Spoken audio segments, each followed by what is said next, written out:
News top 9ಗೆ ಸ್ವಾಗತ. ನಾನು Shubhashree Jain. December 5ರ ಬಂದ್ ಬಳಿಕ ಮತ್ತೊಂದು ಬಂದ್ಗೆ ಸಜ್ಜಾಯ್ತಾ ಕರುನಾಡು. ಕರ್ನಾಟಕಕ್ಕೆ ಮತ್ತೆ ಬಂದ್ ಬೀಗ ಬೀಳೋದು ಯಾವಾಗ? ಸಂಪುಟ ಸರ್ಜರಿಗೆ ಗ್ರಹಣ ಆವರಿಸಿದ್ದು ಯಾಕೆ? ನಶೆ ರಾಣಿಯರಿಗೆ ಎದುರಾಗಿರೋ ಹೊಸ ಸಂಕಷ್ಟ ಏನು? ಆನ್ಲೈನ್ ಕ್ಲಾಸ್ನಿಂದ ತಂದೆಯ ಕಾಮಪುರಾಣ ಬಯಲಾಗಿದ್ದು ಹೇಗೆ? ಇಂಗ್ಲೆಂಡ್ನಿಂದ ಭಾರತಕ್ಕೆ ಬರುತ್ತಾ ಕೊರೋನಾ ಲಸಿಕೆ? ಡಿಸೆಂಬರ್ 8ರಂದು ಕರುನಾಡಿಗೆ ಮತ್ತೆ ಬೀಳಲಿದೆ ಬೀಗ. ರಾಜ್ಯದಲ್ಲಿ ಹೇಗಿರಲಿದೆ ಮಣ್ಣಿನ ಮಕ್ಕಳ ರಣಕಹಳೆ? ಜೈಲು ಪಾಲಾಗಿರೋ ನಶೆ ಕನ್ಯರಿಗೆ ಎದುರಾದ ಹೊಸ ಸಂಕಷ್ಟವೇನು? ಇದೆಲ್ಲವನ್ನು ನೋಡೋಣ ಬೆಂಗಳೂರು ನ್ಯೂಸ್ ಟಾಪ್ 9ನಲ್ಲಿ.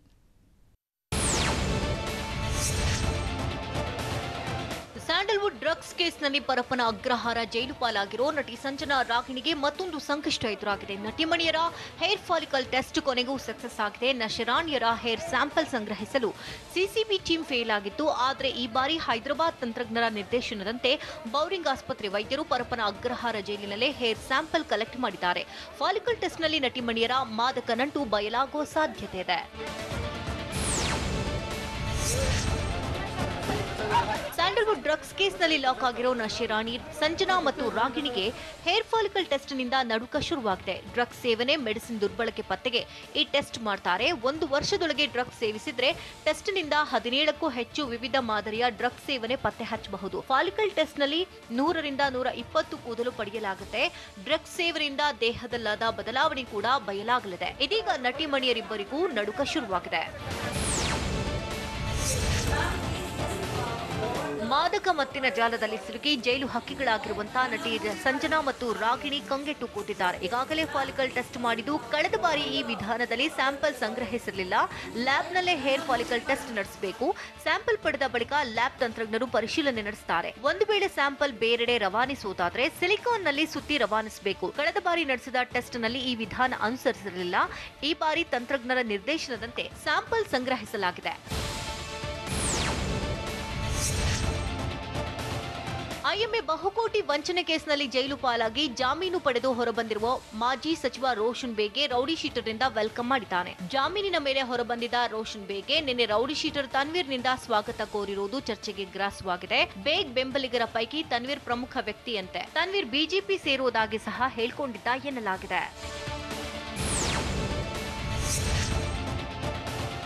ಜನರಿಂದ ಅಧಿಕ ಬಡ್ಡಿ ವಸೂಲಿ ಮಾಡ್ತಾ ಇದ್ದ ಆರೋಪಿಯನ್ನ ಬೆಂಗಳೂರು ಸಿಸಿಬಿ ಪೊಲೀಸರು ಲಾಕ್ ಮಾಡಿದ್ದಾರೆ. ಬೆಂಗಳೂರಿನ ವೈಯಾಲಿ ಕಾವಲ್ನ ನಾಗರಾಜ ಶೆಟ್ಟಿ ಅಧಿಕ ಬಡ್ಡಿಗಾಗಿ ಕಿರುಕುಳ ನೀಡುತ್ತಿದ್ದಂತೆ ಈ ಬಗ್ಗೆ ಹಲವರು ಸಿಸಿಬಿಗೆ ದೂರು ನೀಡಿದ್ರಂತೆ.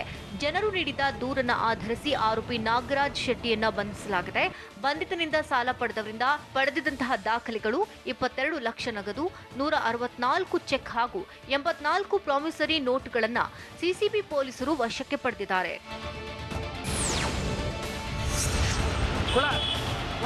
ಮೊಬೈಲ್ ಕಸಿದು ಪರಾರಿಯಾಗ್ತಾ ಇದ್ದ ಆರೋಪಿಗಳನ್ನ ಹಿಡಿದು ಸ್ಥಳೀಯರು ಪೊಲೀಸರಿಗೆ ಒಪ್ಪಿಸಿದ್ದಾರೆ. ಬೆಂಗಳೂರಿನ ಸಾರಕ್ಕೆ ಸಿಗ್ನಲ್ ಬಳಿ 4 ಖದೀಮರ ಪೈಕಿ 2 ಆರೋಪಿಗಳು ಲಾಕ್ ಆಗಿದ್ದಾರೆ. ಸಾರಕ್ಕೆ ಸಿಗ್ನಲ್ ಬಳಿ ನಿಂತು ಜನರ ಮೊಬೈಲ್ ಕದ್ದು ಎಸ್ಕೇಪ್ ಆಗ್ತಿದ್ರಂತೆ. ಇದರಿಂದ ಕಂಗೆಟ್ಟಿದ್ದಂತಹ ಸ್ಥಳೀಯರು ಸಿಸಿ ಕ್ಯಾಮೆರಾ ಪರಿಶೀಲನೆ ಮಾಡಿದ್ದಾರೆ. ಬಳಿಕ ನಿನ್ನೆ ತಡರಾತ್ರಿ ಖದೀಮರನ್ನ ಲಾಕ್ ಮಾಡಿದ್ದಾರೆ. ಘಟನೆ ಸಂಬಂಧ ಕುಮಾರಸ್ವಾಮಿ ಲೇಔಟ್ ಠಾಣಾ ವ್ಯಾಪ್ತಿಯಲ್ಲಿ ಪ್ರಕರಣ ದಾಖಲಾಗಿದೆ. ಬೆಂಗಳೂರಿನಲ್ಲಿ ಎಲ್ಲೆಂದರಲ್ಲಿ ರಸ್ತೆಗಳನ್ನು ಬಗೆದು ಎಡವಟ್ಟು ಮಾಡಿರತಕ್ಕಂಥ ಬಿಬಿಎಂಪಿ ವಿರುದ್ಧ ಮತ್ತೊಂದು ಆರೋಪ ಕೇಳಿಬಂದಿದೆ. ಸೇತುವೆ ನಿರ್ಮಾಣ ಕಾಮಗಾರಿಯಿಂದ ಅಕ್ಕಪಕ್ಕದ ಮನೆಗಳಿಗೆ ಹಾನಿಯಾಗಿದೆ. ಬಿಬಿಎಂಪಿ ವಿರುದ್ಧ ಬೆಂಗಳೂರಿನ ಕಮಲಾನಗರದ ನಿವಾಸಿಗಳು ಆಕ್ರೋಶ ಹೊರಹಾಕಿದ್ದಾರೆ. ವರ್ಷದ ಹಿಂದೆ ಸೇತುವೆಯ ಕಾಮಗಾರಿ ಆರಂಭಿಸಿದ್ರಂತೆ. ಇದೀಗ ಏಕಾಏಕಿ ಸೇತುವೆ ಕಾಮಗಾರಿಯನ್ನು ನಿಲ್ಲಿಸಿದ್ದಾರೆ. ಸೇತುವೆ ಕಾಮಗಾರಿ ಶುರು ಮಾಡಿದರೆ ತೊಂದರೆ ಇರುವ ಸಾಧ್ಯತೆ ಇರುವುದರಿಂದ ಈಗಾಗಲೇ 2 ಮನೆಗಳ ನಿವಾಸಿಗಳು ಬೇರೆ ಕಡೆಗೆ ಶಿಫ್ಟ್ ಆಗಿದ್ದಾರೆ. ಗ್ರಾಮ ಪಂಚಾಯಿತಿ ಚುನಾವಣೆ ಹಿನ್ನೆಲೆಯಲ್ಲಿ ಪಕ್ಷ ಸಂಘಟನೆಗೆ ಕಾಂಗ್ರೆಸ್ ಒತ್ತು ನೀಡಿದ್ದು, ಇಂದು ರಾಜ್ಯಕ್ಕೆ ಕಾಂಗ್ರೆಸ್ ಉಸ್ತುವಾರಿ ಸುರ್ಜೇವಾಲಾ ಭೇಟಿ ನೀಡಲಿದ್ದಾರೆ. ಮಧ್ಯಾಹ್ನ 3:30ಕ್ಕೆ ಬೆಂಗಳೂರಿನ ಅರಮನೆ ಮೈದಾನದಲ್ಲಿ ಮುಖಂಡರ ಸಭೆ ನಡೆಯಲಿದೆ. ಮೀಟಿಂಗ್ನಲ್ಲಿ ಹಾಲಿ ಮತ್ತು ಮಾಜಿ ಕಾಂಗ್ರೆಸ್ ಶಾಸಕರು, ಎಂಎಲ್ಸಿಗಳು, ಹಾಲಿ ಹಾಗೂ ಮಾಜಿ ಸಂಸದರು, ವಿವಿಧ ಜಿಲ್ಲೆಗಳ ಕಾಂಗ್ರೆಸ್ ಅಧ್ಯಕ್ಷರು, ಪದಾಧಿಕಾರಿಗಳು, ಕಾಂಗ್ರೆಸ್ ಪಕ್ಷದ ಮುಖಂಡರು ಭಾಗಿಯಾಗಲಿದ್ದಾರೆ.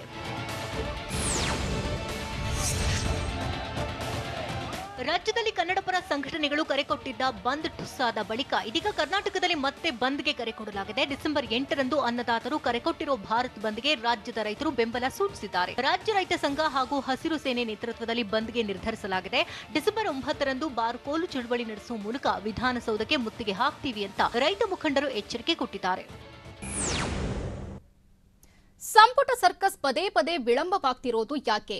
ಮಂತ್ರಿಗಿರಿ ಆಕಾಂಕ್ಷಿಗಳಿಗೆ ಸದ್ಯಕ್ಕೆ ಇಲ್ವಾ ಗುಡ್ ನ್ಯೂಸ್? ಸಂಪುಟ ಸರ್ಕಸ್ ಬಗ್ಗೆ ರಾಜ್ಯ ಬಿಜೆಪಿ ಉಸ್ತುವಾರಿ ಹೇಳಿದ್ದೇನು? ಇದೆಲ್ಲವನ್ನು ನೋಡೋಣ ಸಂಪುಟ ಸರ್ಕಸ್ ನ್ಯೂಸ್ ಟಾಪ್ 9 ನಲ್ಲಿ.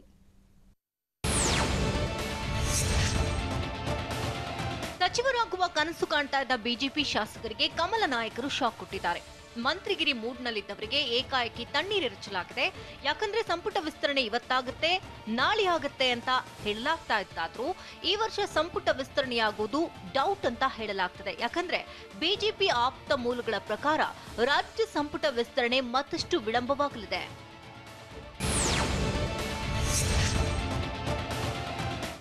ಯಾರು ಅದೆಷ್ಟೇ ಒತ್ತಾಯ ಮಾಡಿದ್ರೂ ಸಹ ಸಂಪುಟ ವಿಸ್ತರಣೆ ಸದ್ಯಕ್ಕೆ ಆಗಲ್ಲ ಅಂತ ಹೇಳಲಾಗ್ತಿದೆ. ಈ ವರ್ಷ ಸಂಪುಟ ವಿಸ್ತರಣೆಯೂ ಆಗಲ್ಲ, ಪುನರಚನೆ ಕೂಡ ಆಗಲ್ವಂತೆ. ಸಂಕ್ರಾಂತಿ ಹಬ್ಬ ಮುಗಿದ ಬಳಿಕವೇ ಸಂಪುಟ ವಿಸ್ತರಣೆ ಪುನರಚನೆ ಆಗಲಿದೆ. ಬಿಜೆಪಿಯಲ್ಲಿನ ಸದ್ಯದ ಬೆಳವಣಿಗೆಯ ಪ್ರಕಾರ ಸಂಪುಟ ಸರ್ಕಸ್ಗೆ ಬ್ರೇಕ್ ಬಿದ್ದಿದೆ. ಬೆಳಗಾವಿಯಲ್ಲಿ ನಡೆದ ಬಿಜೆಪಿ ಹೈ ಲೆವೆಲ್ ಮೀಟಿಂಗ್ನಲ್ಲಿ ಸಂಪುಟ ವಿಸ್ತರಣೆಯೂ ಇಲ್ಲ, ಪುನರಚನೆ ಬಗ್ಗೆಯೂ ಚರ್ಚೆಯೇ ಆಗಿಲ್ವಂತೆ.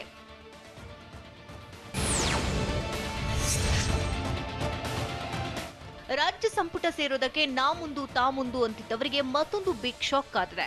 ಮಂತ್ರಿಗಿರಿ ಆಕಾಂಕ್ಷಿಗಳ ಪಟ್ಟಿ ತಲುಪಿಸಿದ್ದೇನೆ ಅಂತ ಬಿಎಸ್ವೈ ರಣತಂತ್ರ ಹೆಣೆದಿದ್ದಾರೆ. ಇತ್ತ ಸಂಪುಟ ವಿಸ್ತರಣೆಗೆ ಗ್ರೀನ್ ಸಿಗ್ನಲ್ ಸಿಗ್ತಿಲ್ಲ ಅಂತ ಸಿಎಂ ಒಂದು ಕಡೆ ಹೇಳ್ತಿದ್ದಾರೆ. ಹೀಗಾಗಿ ಸಚಿವಾಕಾಂಕ್ಷಿಗಳು ಕಂಗೆಟ್ಟು ಕೂತಿದ್ದಾರೆ. ಇದರ ನಡುವೆ ರಾಜ್ಯಕ್ಕೆ ಬಿಜೆಪಿ ಉಸ್ತುವಾರಿ ಬಂದ್ರೂ ಸಚಿವ ಸಂಪುಟ ಸರ್ಕಸ್ ಬಗೆಹರಿಯದಿರುವುದು ಸಚಿವ ಸ್ಥಾನದ ಆಕಾಂಕ್ಷಿಗಳನ್ನ ಕಂಗೆಡಿಸಿದೆ.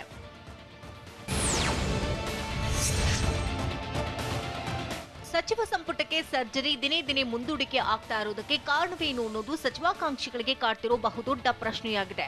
ಸದ್ಯ ಮೂಲಗಳ ಮಾಹಿತಿಯ ಪ್ರಕಾರ ಆಕಾಂಕ್ಷಿಗಳ ಪಟ್ಟಿ ದೊಡ್ಡದಿರೋದೇ ಸಂಕಟ ಸರ್ಕಸ್ಗೆ ಕಾರಣ ಎನ್ನಲಾಗ್ತದೆ. ಅಲ್ಲದೆ ಕೊನೆ ಕ್ಷಣದಲ್ಲಿ ಅಚ್ಚರಿ ನಿರ್ಧಾರ ಹೊರಬೀಳಲಿದ್ಯಾ ಅನ್ನೋದು ಕೂಡ ಸಾಕಷ್ಟು ಕುತೂಹಲ ಮೂಡಿಸಿದೆ. ಬಿಜೆಪಿ ಹೈಕಮಾಂಡ್ ನಿರ್ಧಾರದ ಹೊರತು ಸಂಪುಟ ವಿಸ್ತರಣೆ ಸದ್ಯಕ್ಕೆ ಇಲ್ಲ. ಹೀಗಾಗಿ ಸಂಕ್ರಾಂತಿ ಮುಗಿಯುವವರೆಗೂ ಸಚಿವಾಕಾಂಕ್ಷಿಗಳು ಕಾಯುವ ಅನಿವಾರ್ಯತೆ ಎದುರಾಗಿದೆ.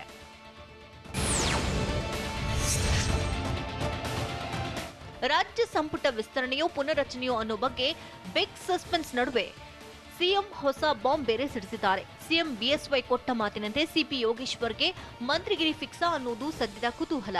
ಯೋಗೇಶ್ವರ್ ಹೆಸರು ಹೇಳಿ ಮುಂದಿನ ಪರಿಸ್ಥಿತಿ ಏನಾಗಬಹುದು ಅನ್ನೋದರ ಬಗ್ಗೆ ಸಿಎಂ ಚೆಕ್ ಮಾಡಿದ್ದಾರೆ. ಇತ್ತ ಹೈಕಮಾಂಡ್ ಯಾರಿಗೆ ಮಣೆ ಹಾಕುತ್ತೆ ಅನ್ನೋದು ದೊಡ್ಡ ನಿರೀಕ್ಷೆ ಹೆಚ್ಚು ಮಾಡಿದೆ.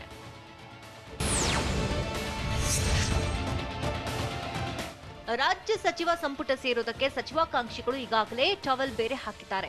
ಒಂದು ಕಡೆ ಗ್ರಾಮ ಪಂಚಾಯಿತಿ ಚುನಾವಣೆ ಬೈ ಎಲೆಕ್ಷನ್ ಬೇರೆ ಎದುರಿಗೆ ಬಂದು ನಿಂತಿದೆ. ಸಚಿವ ಸಂಪುಟ ವಿಸ್ತರಣೆ ಪದೇ ಪದೇ ಮುಂದೂಡಿಕೆ ಆಗ್ತಾ ಇರುವುದು ಸಚಿವಾಕಾಂಕ್ಷಿಗಳಿಗೆ ನಿರಾಸೆಯಾಗಿದೆ. ಚುನಾವಣೆ ಹೊತ್ತಲೇ ಮಂತ್ರಿಗಿರಿ ಆಕಾಂಕ್ಷಿಗಳಿಗೆ ಮಣೆ ಹಾಕಿದ್ರೆ ಬಿಜೆಪಿಯಲ್ಲಿ ಬಂಡಾಯ ಭುಗಿಲೇಳುವ ಸಾಧ್ಯತೆ ಇದೆ. ಹೀಗಾಗಿ ಚುನಾವಣೆ ಲೆಕ್ಕಾಚಾರ ಇಟ್ಕೊಂಡು ಹೈಕಮಾಂಡ್ ದೊಡ್ಡ ರಣತಂತ್ರವನ್ನೇ ಹೆಣಿತಾ ಇದೆ ಅಂತ ಹೇಳಲಾಗ್ತದೆ.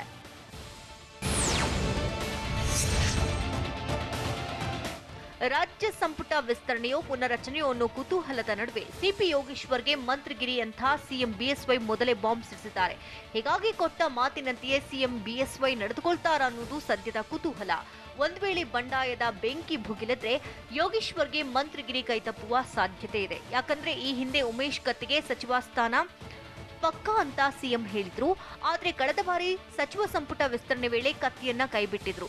ಬಂಡಾಯ ಭುಗಿಲಿದ್ರೆ ಸಿಪಿವೈಗೆ ಮಂತ್ರಿಗಿರಿ ಕೈತಪ್ಪೋ ಎಲ್ಲ ಸಾಧ್ಯತೆ ದಟ್ಟವಾಗಿದೆ.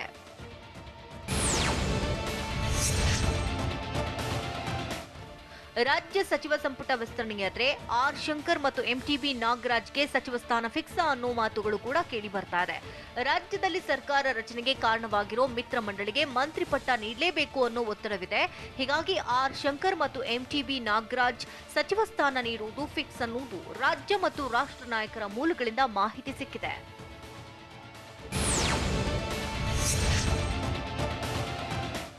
ರಾಜ್ಯ ಸಚಿವ ಸಂಪುಟ ವಿಸ್ತರಣೆ ಯಾವಾಗ ಅನ್ನೋ ಕುತೂಹಲದ ನಡುವೆ ಬೆಂಗಳೂರಿನಲ್ಲಿ ಬಿಜೆಪಿ ಉಸ್ತುವಾರಿ ಅರುಣ್ ಸಿಂಗ್ ಪ್ರತಿಕ್ರಿಯಿಸಿದ್ರು. ಸಂಪುಟ ವಿಸ್ತರಣೆ ವಿಚಾರದಲ್ಲಿ ಸಿಎಂ ಬಿಎಸ್ವೈ ಅವರೇ ನಿರ್ಧರಿಸಬೇಕು. ಸಿಎಂ ಅವರು ಉತ್ತಮ ಕಾರ್ಯವನ್ನ ಮಾಡ್ತಿದ್ದಾರೆ. ರಾಜ್ಯ ಸಂಪುಟ ವಿಸ್ತರಣೆ ವಿಚಾರದಲ್ಲಿ ನೀವೆಲ್ಲ ಯಾಕಿಷ್ಟೊಂದು ತರಾತುರಿಯಲ್ಲಿದ್ದೀರಿ ಅಂತ ಅರುಣ್ ಮಾಧ್ಯಮಗಳನ್ನ ಪ್ರಶ್ನೆ ಮಾಡಿದ್ರು. ವಿವಾಹಕ್ಕೂ ಒಂದು ದಿನ ಮುನ್ನವೇ ವರ ಮೃತಪಟ್ಟಿದ್ದು ಎಲ್ಲಿ? ಮನೆ ಬೆಳಗಬೇಕಿದ್ದ ದೀಪಕ್ಕೆ ಬಾಲಕಿ ಬಲಿಯಾಗಿದ್ದು ಹೇಗೆ? ದಾನಮ್ಮ ದೇವಿ ಜಾತ್ರೆಗೂ ಆವರಿಸಿದ ಕೊರೋನಾ ಕರಿನೆರಳು. ಇದೆಲ್ಲವನ್ನೂ ನೋಡೋಣ ಉತ್ತರ ಕರ್ನಾಟಕ ನ್ಯೂಸ್ ಟಾಪ್ 9ನಲ್ಲಿ. ಆತ್ಮಹತ್ಯೆ ಮಾಡಿಕೊಳ್ಳುವ ರೈತರು ಹೇಡಿಗಳೆಂಬ ಕೃಷಿ ಸಚಿವ ಬಿಸಿ ಪಾಟೀಲ್ ಹೇಳಿಕೆಯನ್ನ ರೈತನೊಬ್ಬ ಪಿಎಂ ಮೋದಿಗೆ ಟ್ವೀಟ್ ಮೂಲಕ ವಿವರಿಸಿದ್ದಾನೆ. ಕೊಪ್ಪಳ ತಾಲೂಕಿನ ಬೆಟಗೇರಿ ರೈತ ಏಡುಕೋಟೇಶ್ ಎಂಬಾತ ಟಿವಿ9 ವರದಿಯಲ್ಲಿ ಪ್ರಧಾನಿಗೆ ಟ್ಯಾಗ್ ಮಾಡಿದ್ದಾನೆ. ರೈತರ ಪರಿಸ್ಥಿತಿ ನಿಮ್ಗೇನ್ ಗೊತ್ತು? ರೈತರು ಬೆಳೆದಂತಹ ಬೆಳೆಗೆ ಸರಿಯಾದ ಬೆಲೆ ಇದೆಯಾ? ಗೊಬ್ಬರ ಬಿತ್ತನೆ ಬೀಜ ಸರಿಯಾದ ಸಮಯಕ್ಕೆ ಸಿಗೋದಿಲ್ಲ. ರೈತರ ಸ್ಥಿತಿ ಹೇಗಿದೆ ಎಂಬ ಪರಿಜ್ಞಾನ ಇದ್ರೆ ರೈತನಲ್ಲಿ ಕ್ಷಮೆ ಕೇಳಿ, ಇಲ್ಲದಿದ್ದರೆ ನಿಮಗೆ ರೈತರ ಶಾಪ ತಟ್ಟುತ್ತೆ ಅಂತ ಟ್ವೀಟ್ನಲ್ಲಿ ಪಿಎಂ ಮೋದಿ ಸಿಎಂ ಕೃಷಿ ಸಚಿವರಿಗೂ ಟ್ವೀಟ್ನಲ್ಲಿ ಖಾರವಾಗಿ ಪ್ರಶ್ನೆ ಮಾಡಿದ್ದಾನೆ. ಬಾಗಲಕೋಟೆ ಎಪಿಎಂಸಿ ಬಳಿ ಲಾರಿಯಲ್ಲಿದ್ದ 100 ಕ್ವಿಂಟಲ್ ಅಕ್ಕಿಯನ್ನು ಅಧಿಕಾರಿಗಳು ಜಪ್ತಿ ಮಾಡಿದ್ದಾರೆ. ಪಡಿತರ ಅಕ್ಕಿಯನ್ನು ಲಾರಿಯಲ್ಲಿ ಅಕ್ರಮವಾಗಿ ಮಹಾರಾಷ್ಟ್ರಕ್ಕೆ ಸಾಗಿಸಲು ಯತ್ನಿಸ್ತಾ ಇದ್ದಾಗಲೇ ಆಹಾರ ಇಲಾಖೆ ಆಫೀಸರ್ಸ್ ರೇಡ್ ಮಾಡಿದ್ದಾರೆ. ಈ ಬಗ್ಗೆ ಅವಶ್ಯಕ ವಸ್ತುಗಳ ಕಾಯ್ದೆಯಡಿ ಬಾಗಲಕೋಟೆಯ ನವನಗರ ಠಾಣೆಯಲ್ಲಿ ಪ್ರಕರಣ ದಾಖಲಿಸಿದ್ದಾರೆ. ಅಕ್ಕಿಯನ್ನು ಯಾರು ಅಕ್ರಮವಾಗಿ ಸಾಗಿಸುವುದಕ್ಕೆ ಸಿದ್ಧರಾಗಿದ್ರು ಅನ್ನೋ ಬಗ್ಗೆ ತನಿಖೆ ಮುಂದುವರೆಸಿದ್ದಾರೆ. ಬಾಗಲಕೋಟೆ ಜಿಲ್ಲೆಯ ಬದಾಮಿ ತಾಲೂಕಿನ ಕಳಸದಲ್ಲಿ ವಿದ್ಯುತ್ ತಂತಿ ತುಂಡಾಗಿ ಬಿದ್ದು 15 ಎಕರೆಯಲ್ಲಿದ್ದ ಕಬ್ಬು ಸುಟ್ಟು ಕರಕಲಾಗಿದೆ. ರೈತರಾದ ಅರ್ಜುನ್, ಹನುಮಂತ್, ಭೀಮಪ್ಪ, ಶಂಕರಪ್ಪ, ಹನುಮಂತ, ಕಾಶಣ್ಣ, ಹನುಮಂತ, ರತ್ನವ್ವ ಅನ್ನೋರಿಗೆ ಸೇರಿದಂತಹ ಕಬ್ಬು ಅಗ್ನಿ ಕೆನ್ನಾಲಿಕೆಗೆ ನಾಶವಾಗಿದೆ. ಪ್ರವಾಹದ ನಂತರ ವಿದ್ಯುತ್ ಕಂಬ ತಂತಿಗಳನ್ನು ದುರಸ್ತಿ ಮಾಡದ ಕಾರಣ ಈ ಘಟನೆ ಸಂಭವಿಸಿದೆ ಅಂತ ರೈತರು ಆರೋಪ ಮಾಡಿದ್ದಾರೆ. ಜಿಲ್ಲಾಡಳಿತ ಪರಿಹಾರ ನೀಡಬೇಕು ಅಂತ ಅನ್ನದಾತರು ಒತ್ತಾಯಿಸಿದ್ದಾರೆ. ಕಲಬುರಗಿ ಜಿಲ್ಲೆಯ ಯಡ್ರಾಮಿ ತಾಲೂಕಿನ ಬಿಳವಾರದಲ್ಲಿ ಗ್ರಾಮ ಪಂಚಾಯಿತಿ ಸದಸ್ಯರ ಆಯ್ಕೆಗೆ ಗ್ರಾಮಸ್ಥರು ಹರಾಜು ಕೂಗಿದ್ದಾರೆ. ಸದಸ್ಯರ ಅವಿರೋಧ ಆಯ್ಕೆಗಾಗಿ ಬಿಳವಾರ ಗ್ರಾಮದ ವಾರ್ಡ್ ಸಂಖ್ಯೆ 1ರ 4 ಸ್ಥಾನಗಳಿಗೆ ಹರಾಜು ಹಾಕಿದ್ದಾರೆ. ಗ್ರಾಮದ ದೇಗುಲ ನಿರ್ಮಾಣಕ್ಕೆ ಹಣ ಜಮೆ ಮಾಡಲು 4 ಸ್ಥಾನಗಳನ್ನು 26,55,000ಕ್ಕೆ ಹರಾಜು ಹಾಕಿರುವುದು ವಿಡಿಯೋದಲ್ಲಿ ಸೆರೆಯಾಗಿದೆ. ಧಾರವಾಡ ಡಿಸಿ ಕಚೇರಿ ಬಳಿ ಮಾಧ್ಯಮಿಕ ಶಾಲಾ ನೌಕರರ ಸಂಘ, ಖಾಸಗಿ ಶಾಲಾ ಆಡಳಿತ ಮಂಡಳಿ ಸದಸ್ಯರು ನಡೆಸ್ತಾ ಇರತಕ್ಕಂಥ ಧರಣಿ 2ನೇ ದಿನಕ್ಕೆ ಕಾಲಿಟ್ಟಿದೆ. ಶಿಕ್ಷಣ ಕ್ಷೇತ್ರದ ಸಮಸ್ಯೆಗಳ ಪರಿಹಾರಕ್ಕೆ ಆಗ್ರಹಿಸಿ ಸದಸ್ಯರು ಪ್ರೊಟೆಸ್ಟ್ ಮಾಡುತ್ತಿದ್ದು ಡಿಸೆಂಬರ್ 15ರವರೆಗೆ ಸರಣಿ ಉಪವಾಸ ಸತ್ಯಾಗ್ರಹ ನಡೆಸಲು ನಿರ್ಧರಿಸಿದ್ದಾರೆ. ರಾಜ್ಯದ 17 ಜಿಲ್ಲೆಗಳಿಂದ ಸದಸ್ಯರು, ಶಿಕ್ಷಕರು ಆಗಮಿಸಿ ಧರಣಿಗೆ ಬೆಂಬಲ ನೀಡಿದ್ದಾರೆ.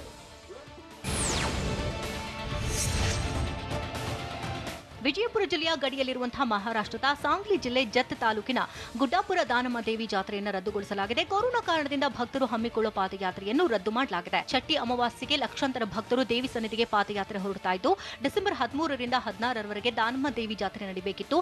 ಆದರೆ ಕೊರೋನಾ ಸೋಂಕು ಹರಡುವ ಕಾರಣ ಜಾತ್ರೆಯನ್ನು ದೇಗುಲದ ಆಡಳಿತ ಮಂಡಳಿ ರದ್ದುಗೊಳಿಸಿದೆ.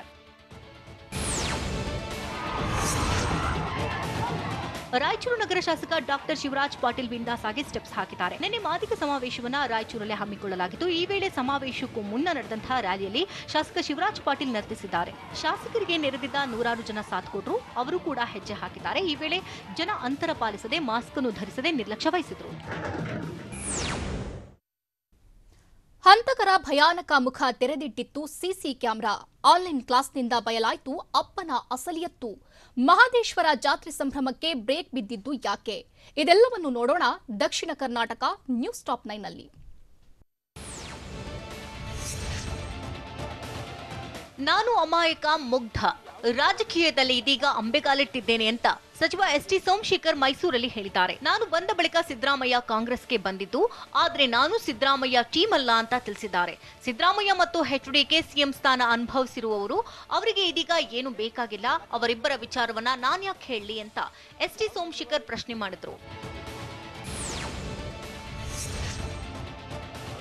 ಹಾಸನದ ಸಾಲಗಾಮೆ ರಸ್ತೆಯ ಬಳಿ ರಾತ್ರಿ ಯುವಕನೊಬ್ಬನನ್ನ ದುಷ್ಕರ್ಮಿಗಳು ಕೊಲೆ ಮಾಡಿದ್ರು. ಆರೋಪಿಗಳು ಯುವಕನನ್ನ ಹತ್ಯೆಗೈದು ಎಸ್ಕೇಪ್ ಆಗಿರುವಂತಹ ವಿಡಿಯೋ ಸಿಸಿ ಕ್ಯಾಮೆರಾದಲ್ಲಿ ಸೆರೆಯಾಗಿದೆ.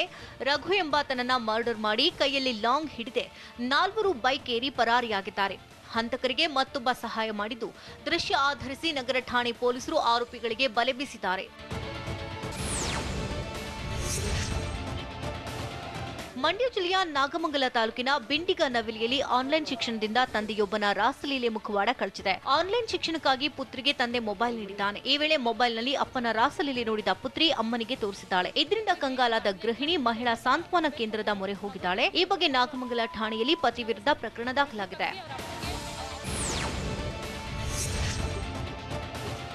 ಕೊಡಗು ಜಿಲ್ಲೆಯ ಪೊನ್ನಂಪೇಟೆ ತಾಲೂಕಿನ ಬೆಳ್ಳೂರಿನಲ್ಲಿ ಮಂತ್ರವಾದಿಯೊಬ್ಬನ ಮುಖವಾಡವನ್ನ ಜನ ಕಳಚಿದ್ದಾರೆ.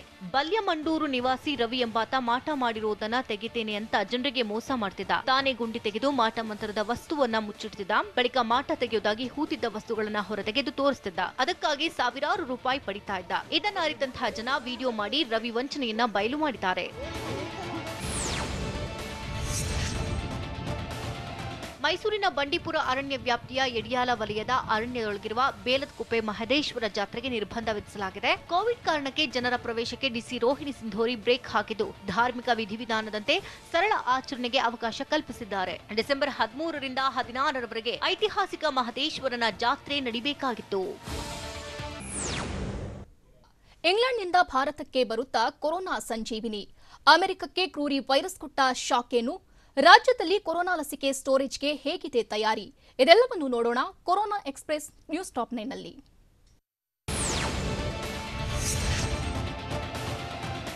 ಭಾರತದಲ್ಲಿ ಕೋವಿಡ್ ಲಸಿಕೆಯ ತುರ್ತು ಬಳಕೆಗೆ ಮನವಿ ಮಾಡಲಾಗಿದೆ. ಫೈಜರ್ ಸಂಸ್ಥೆ ಡಿಜಿಸಿಎ ಅನುಮತಿ ಕೇಳಿದೆ.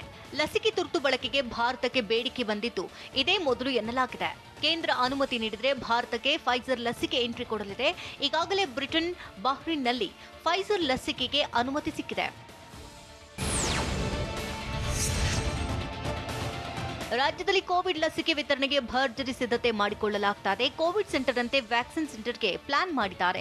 ವ್ಯಾಕ್ಸಿನ್ ಸೆಂಟರ್ನಲ್ಲಿ ಲಸಿಕೆ ಸಂಗ್ರಹದ ಮಾಹಿತಿ ಲಭ್ಯವಾಗಲಿದೆ.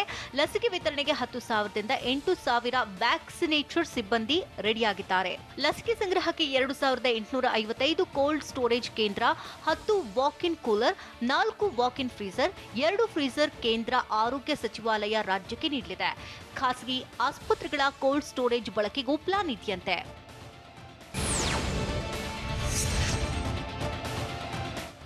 ವಿಶ್ವದಲ್ಲಿ ಹೊಸದಾಗಿ 6 ಲಕ್ಷಕ್ಕೂ ಹೆಚ್ಚು ಜನರಿಗೆ ಕೊರೋನಾ ವಕ್ಕರಿಸಿಕೊಂಡಿದೆ. ವಿಶ್ವದಲ್ಲಿ ಕೊರೋನಾ ಪೀಡಿತರ ಸಂಖ್ಯೆ 6,23,23,832ಕ್ಕೆ ಏರಿಕೆಯಾಗಿದೆ. ನಿನ್ನೆ ಒಂದೇ ದಿನ 10,000ಕ್ಕೂ ಹೆಚ್ಚು ಜನರಿಗೆ ಕೋವಿಡ್ ಬಲಿಯಾಗಿದ್ದಾರೆ. ವಿಶ್ವದಲ್ಲಿ ಈವರೆಗೆ ಕೊರೋನಾದಿಂದ 15,33,663 ಜನ ಮೃತಪಟ್ಟಿದ್ದಾರೆ. ಕೊರೋನಾ ಸೋಂಕಿನಿಂದ 4,62,22,721 ಜನರು ಗುಣಮುಖರಾಗಿದ್ದಾರೆ.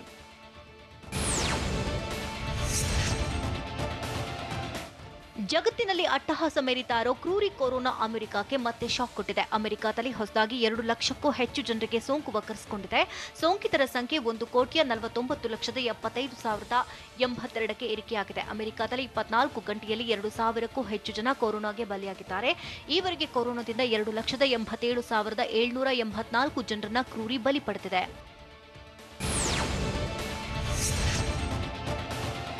ದೇಶದಲ್ಲಿ ಕೊರೋನಾ ಸೋಂಕಿನ ಆರ್ಭಟ ಇಳಿಮುಖದ ಹಾದಿ ತುಳಿದಿದೆ. ಭಾರತದಲ್ಲಿ ಕಳೆದ 24 ಗಂಟೆಯಲ್ಲಿ 36,011 ಮಂದಿಗೆ ಸೋಂಕು ತಗುಲಿರುವುದು ದೃಢಪಟ್ಟಿದೆ. ಈವರೆಗೆ ಒಟ್ಟು ಕೊರೋನಾ ಸೋಂಕಿತರ ಸಂಖ್ಯೆ 96,44,222ಕ್ಕೆ ಏರಿಕೆಯಾಗಿದೆ. ಕಳೆದ 24 ಗಂಟೆಗಳಲ್ಲಿ 482 ಮಂದಿ ಕ್ರೂರಿಗೆ ಬಲಿಯಾಗಿದ್ದಾರೆ.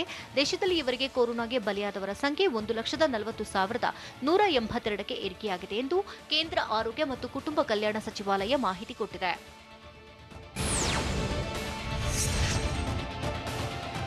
ಸೋಂಕು ತಗುಲಿದ್ರೂ ಏರ್ ಇಂಡಿಯಾ ಎಕ್ಸ್‌ಪ್ರೆಸ್ ಕ್ಯಾಬಿನ್ ಸಿಬ್ಬಂದಿ ವಿಮಾನದಲ್ಲಿ ಹಾರಾಟ ನಡೆಸಿದ ಘಟನೆ ದೆಹಲಿಯಲ್ಲಿ ನಡೆದಿದೆ.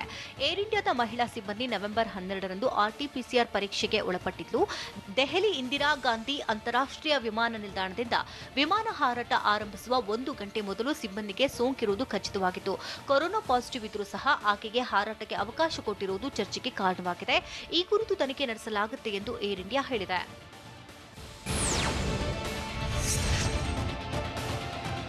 ಬೆಂಗಳೂರು ವಿವಿ ಹಾಸ್ಟೆಲ್ ವಿದ್ಯಾರ್ಥಿನಿಯರ ಗೋಳು ಕೇಳೂರೇ ಇಲ್ಲದಂತಾಗಿದೆ.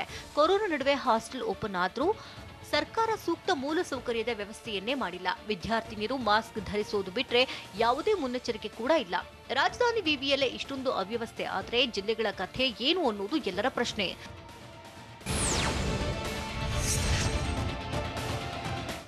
ರಾಜ್ಯದಲ್ಲಿ ಕೊರೋನಾ ಅಟ್ಟಹಾಸದ ನಡುವೆ ಬೆಂಗಳೂರು ವಿವಿಯಲ್ಲಿ ಕೋವಿಡ್ ನಿಯಮಕ್ಕೆ ಕವಡೆ ಕಾಸಿನ ಕಿಮ್ಮತ್ತು ಇಲ್ಲದಂತಾಗಿದೆ.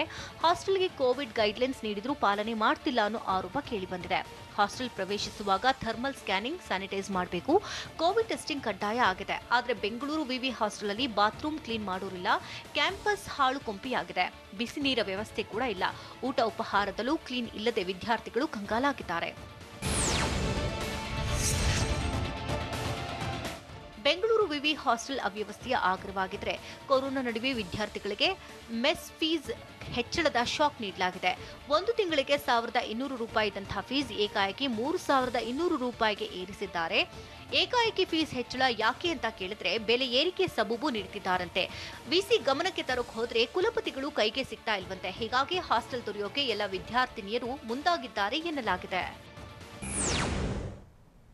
ಏರ್ಪೋರ್ಟ್ನಲ್ಲಿ ಡ್ರಗ್ಸ್ ಸಾಗಿಸುತ್ತಿದ್ದವ ಲಾಕ್ ಆಗಿದ್ದು ಎಲ್ಲಿ?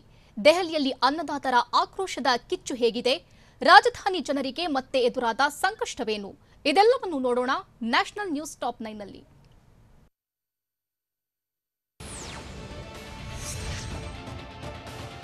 ದೇಶದಾದ್ಯಂತ ಡ್ರಗ್ಸ್ ಕೇಸ್ಗಳು ಸದ್ದು ಮಾಡ್ತಾ ಇರೋ ಹೊತ್ತಲ್ಲೇ ತಮಿಳುನಾಡಿನ ಕೊಯಮತ್ತೂರು ಏರ್ಪೋರ್ಟ್ನಲ್ಲಿ 1.2 ಕೆಜಿ ಡ್ರಗ್ಸ್ ಜಪ್ತಿ ಮಾಡಲಾಗಿದೆ. ಕೇಂದ್ರ ಕೈಗಾರಿಕಾ ಭದ್ರತಾ ಪಡೆ ಕಾರ್ಯಾಚರಣೆ ನಡೆಸಿದ್ದಾರೆ. ಬರೋಬ್ಬರಿ 1 ಕೋಟಿ ಮೌಲ್ಯದ 1.2 ಕೆಜಿ ಮೆಥಾಂಫೆಟಮೈನ್ ವಶಪಡಿಸಿಕೊಂಡಿದ್ದು ಮಾದಕ ವಸ್ತು ಸಾಗಿಸ್ತಾ ಇದ್ದ ಆರೋಪಿ ನಾಗರತ್ನಂ ಎಂಬಾತನನ್ನ ಲಾಕ್ ಮಾಡಿದ್ದಾರೆ.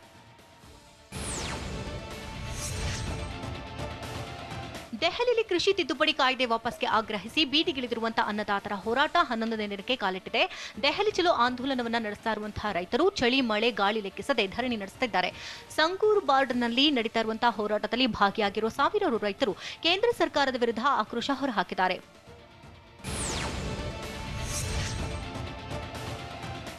ಕೇಂದ್ರ ಸರ್ಕಾರದ ಕೃಷಿ ತಿದ್ದುಪಡಿ ಕಾಯ್ದೆ ವಿರುದ್ಧ ಸಿಡಿದೆದ್ದಿರುವಂತಹ ಅನ್ನದಾತರು ದೆಹಲಿಯ ಠಿಕಾರಿ ಬಾರ್ಡರ್ನಲ್ಲಿ ಪ್ರತಿಭಟನೆ ನಡೆಸ್ತಾ ಇದ್ದಾರೆ. ರಾಷ್ಟ್ರ ರಾಜಧಾನಿಯಲ್ಲಿ ಚಳಿಯ ಪ್ರಮಾಣ ಹೆಚ್ಚಾಗಿದ್ದರಿಂದ ರೈತರು ಕಂಗಾಲಾಗಿದ್ದಾರೆ. ಕೇಂದ್ರದ ವಿರುದ್ಧ ರಣಕಹಳೆ ಮೊಳಗಿಸಿರುವಂತಹ ರೈತರು ಬೆಂಕಿಯಲ್ಲಿ ಚಳಿ ಕಾಯಿಸಿಕೊಂಡ್ರು. ಇನ್ನು ಕೆಲವರು ಬೆಳಗಿನ ಉಪಹಾರ ಮಧ್ಯಾಹ್ನದ ಊಟದ ತಯಾರಿಯಲ್ಲಿ ಬ್ಯುಸಿಯಾಗಿದ್ರು.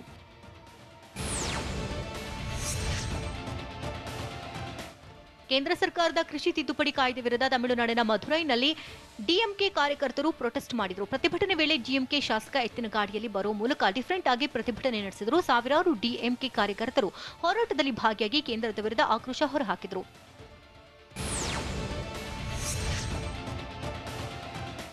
ರಾಷ್ಟ್ರ ರಾಜಧಾನಿ ದೆಹಲಿಯಲ್ಲಿ ವಾಯುಮಾಲಿನ್ಯ ಪ್ರಮಾಣ ದಿನೇ ದಿನೇ ಬಿಗಡಾಯಿಸ್ತಾ ಇದೆ. ಒಂದು ಕಡೆ ಕೊರೋನಾ ಅಟ್ಟಹಾಸ ಮೇರಿತಾ ಇದ್ರೆ ದೆಹಲಿಯಲ್ಲಿ ಚಳಿ ಹಾಗೂ ವಾಯುಮಾಲಿನ್ಯ ಏರಿಕೆಯಾಗಿದೆ. ಬೆಳಗ್ಗೆ 11 ಗಂಟೆಯಾದರೂ ಮಂಜು ಮುಸುಕಿದ ವಾತಾವರಣ ನಿರ್ಮಾಣ ಆಗಿದೆ. ಇದರಿಂದ ಜನರು ಕಂಗೆಟ್ಟು ಹೋಗಿದ್ದಾರೆ. ವಾಹನ ಸಂಚಾರಕ್ಕೂ ಕೂಡ ಅಡ್ಡಿಯಾಗಿದ್ದು ಸವಾರರು ಹೈರಾಣಾಗಿದ್ದಾರೆ.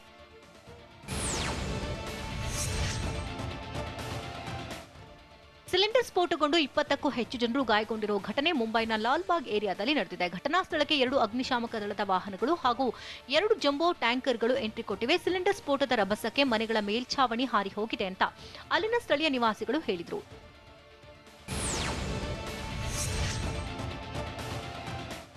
ಕೇಂದ್ರದ ಮಾಜಿ ಸಚಿವೆ ಶಿರೋಮಣಿ ಅಕಾಲಿಕ ದಳದ ನಾಯಕಿ ಹರ್ಸಿಮ್ರತ್ ಕೌರ್ ಬಾದಲ್ ಚಂಡೀಗಢದಲ್ಲಿ ಆಸ್ಪತ್ರೆಗೆ ದಾಖಲಾಗಿದ್ದಾರೆ. ತೀವ್ರ ಉಸಿರಾಟದ ಸಮಸ್ಯೆ ಕಂಡು ಬಂದ ಕಾರಣದಿಂದಾಗಿ post graduate institute of medical education and research ಆಸ್ಪತ್ರೆಗೆ ಸೇರಿದ್ದಾರೆ.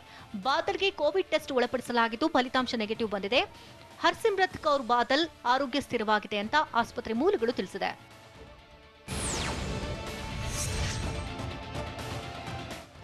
ಸಂವಿಧಾನ ಶಿಲ್ಪಿ ಡಾಕ್ಟರ್ ಬಿಆರ್ ಅಂಬೇಡ್ಕರ್ ಪುಣ್ಯತಿಥಿ ನಿಮಿತ್ತ ಪ್ರಧಾನಿ ನರೇಂದ್ರ ಮೋದಿ ಗೌರವ ಸಲ್ಲಿಸಿದ್ರು. ಮಹಾಪರಿನಿರ್ವಾಣ ದಿನ ಹಿನ್ನೆಲೆ ಮೋದಿ ಟ್ವೀಟ್ ಮೂಲಕ ಡಾಕ್ಟರ್ ಬಿಆರ್ ಅಂಬೇಡ್ಕರ್ ಅವರನ್ನ ಸ್ಮರಿಸಿದ್ರು. ಸಂವಿಧಾನ ಶಿಲ್ಪಿ ಡಾಕ್ಟರ್ ಬಿಆರ್ ಅಂಬೇಡ್ಕರ್ ಆಲೋಚನೆ, ಅವರ ಆದರ್ಶಗಳು ಲಕ್ಷಾಂತರ ಜನರಿಗೆ ಶಕ್ತಿ ನೀಡ್ತಾ ಇದೆ. ರಾಷ್ಟ್ರಕ್ಕಾಗಿ ಡಾಕ್ಟರ್ ಬಿಆರ್ ಅಂಬೇಡ್ಕರ್ ಕನಸು ಕಂಡಿದ್ರು. ಅಂಬೇಡ್ಕರ್ ಕಂಡ ಕನಸು ಈಡೇರಿಸಲು ನಾವು ಬದ್ಧ ಅಂತ ಮೋದಿ ಟ್ವೀಟ್ ಮಾಡಿದ್ದಾರೆ.